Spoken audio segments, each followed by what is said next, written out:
Hi, this is Mrs. Raff from Mount Tabor School, and today I'm going to be reading you a book called The Bear's Garden. It is written by Marcy Colleen and illustrated by Allison Oliver. Here's the front cover. In the back it says, "If the little girl could not take care of the garden, someone else would have to. Dot, dot, dot." And I'm going to take off the book jacket so you can see what's underneath.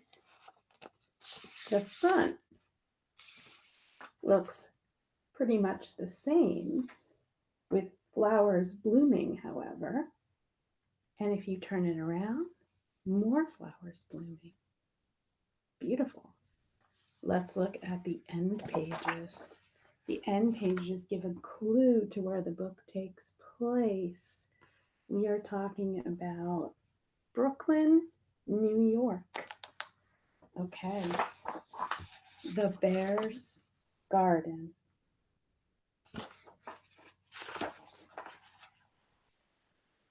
In the big, bustling city, all the people were busy. They rushed up and down the street without seeing that some buildings needed paint, that some buildings were empty, that some buildings were gone.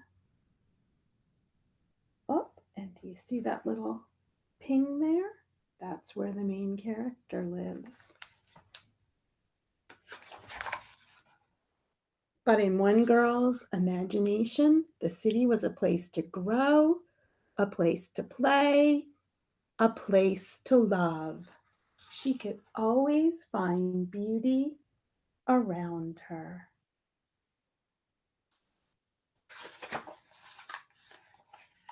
And here she is. Do you see the little can? She put a seed in that can and left her little bear out there on the window ledge. And the seed is starting to sprout.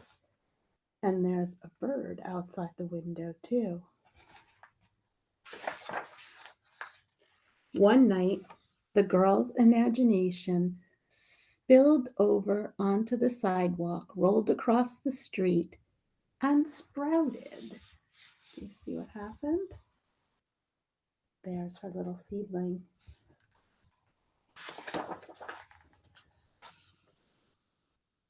A baby garden. When she spotted the seedling, she introduced herself with a "How do you do?"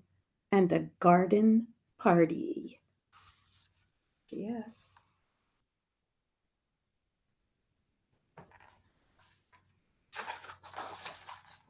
And that's how it went day after day.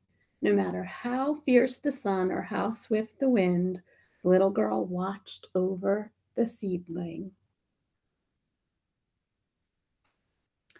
"I believe in you," she whispered every morning and every night. She's got her PJs on. More seedlings soon grew. People rushing by began to slow down. First, with a tip of the hat or a nod of the head, people stopped to smile or say hello to the little girl with the tiny green friends.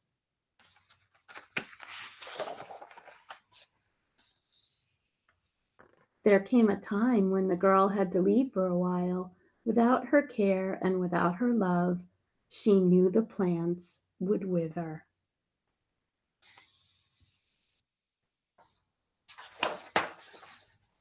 She wanted to bring the garden with her, but it wasn't possible. She thought maybe she could whisper, "I believe in you," from far away, but she didn't have enough string. She tried employing a pigeon, but it was clearly not trained.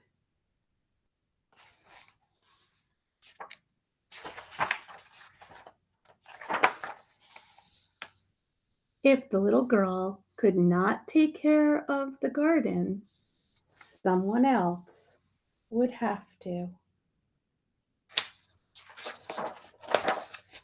She filled her bear with cuddles and snuggles and stuffed him full of hope. She locked button eyes with him and whispered into his ear, "This is a very special mission. Watch the garden until I get back." She kissed him on the top of his head and left him to do his job. See how she's getting in the car?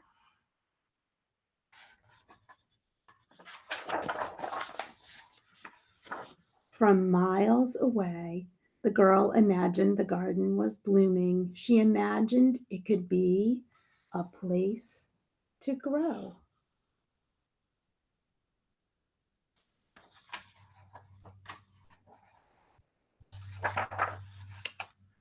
A place to play.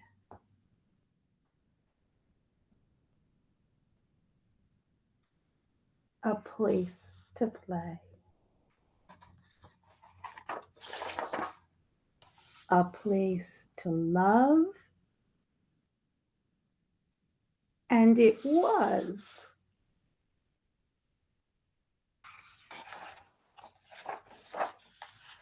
Here's the author's note at the end. There's a little picture. And it says, the Pacific Street Brooklyn Bears Community Garden was founded in 1985 and named for a teddy bear that was sitting in the weeds. On this neglected corner in Brooklyn, New York, the community came together to launch a beautification project that has continued for more than 25 years. Although no one knows how the bear got there, it is the inspiration for this story. Today, Brooklyn is home to numerous community gardens, and each provides a place to grow, a place to play, and a place to love. More important, a place to imagine what can be. And there's the end.